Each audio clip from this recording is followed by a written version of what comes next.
ഇനിയുണ്ട് ടൂറ്, ഇഷ്ടമാതിരി ടൂറുണ്ട്. ഇത് ഇഷ്ടായോ? ഇതെങ്ങനെ ഉണ്ട് ഇനി?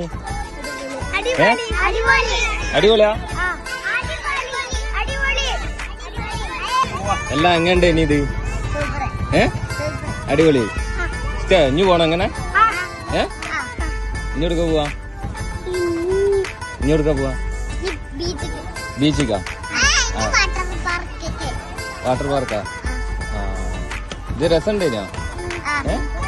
ഇതാണോ പഠിക്കുന്നതാണോ രസം? പഠിക്കുന്നതാ? എനിക്കതാ ഇഷ്ടം. എന്നാ നാളെ മുതല് ഒരു കെട്ട് പുസ്തകമായിട്ട് വരട്ടെ ഞാന്. പഠിക്കില്ലേ? പഠിക്കുന്നതാ ഇഷ്ടം? ഇത് രസമില്ല? കുട്ടികള് കൊള്ളാലോ.